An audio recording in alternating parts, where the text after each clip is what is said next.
Kayak Fishing Tales is brought to you by Ocean Kayak, makers of the Trident and Ultra series of fishing kayaks, and the Torque, which features a removable Minn Kota motor. Check them out at oceankayak.com.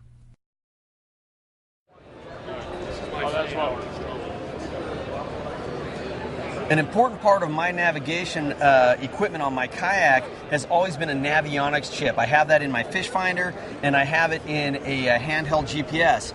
Really cool thing that's going on now is that these things, the Navionics is available in your handheld devices like your iPhones and such.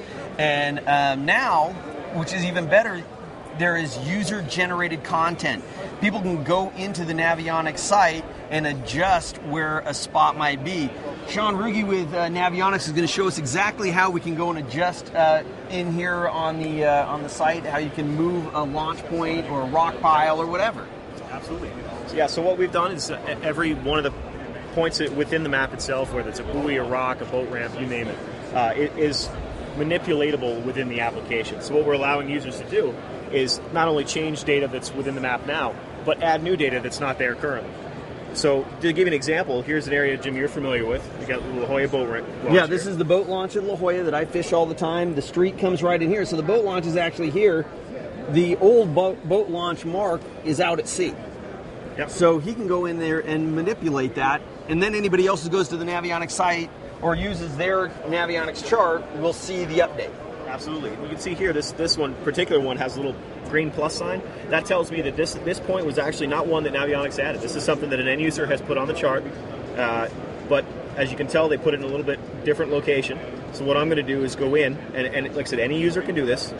I'm going to access that boat launch, and I'm just going to move it. So I'm going to put it where it should be, hit apply, and it'll make that move for me. What you'll see here is we both got a pad and a phone, both running the same application. So in a couple of seconds, if I move around a little bit here, that user-generated content layer is updated more or less in real time. So you can see just from moving my phone around, I've refreshed the map, and every change I made on one application pops into the other. So what that means is every one of the 500,000 or so users that Navionics has with mobile products contributing content, and we're getting about 1,000 edits a week at this point. All happens in real time. So if, Jim, you make a change, I show up an hour later, I've got it on my phone already done. So all this happens at that's pace. what you're saying, like a $10 application on my iPhone. Absolutely, yeah. The iPhone is $10 right now. The iPad's around $25, $30. If you got an Android phone, any one of the Android platforms, you get the whole US.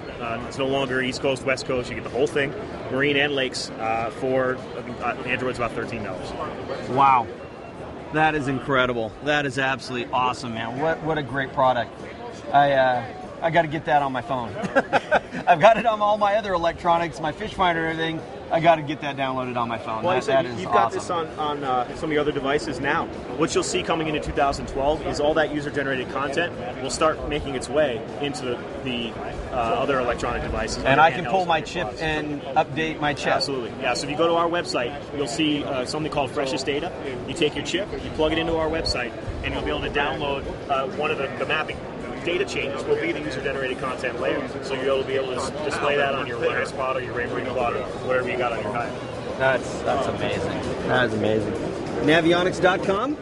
Absolutely. Navionics.com. Got to check those out.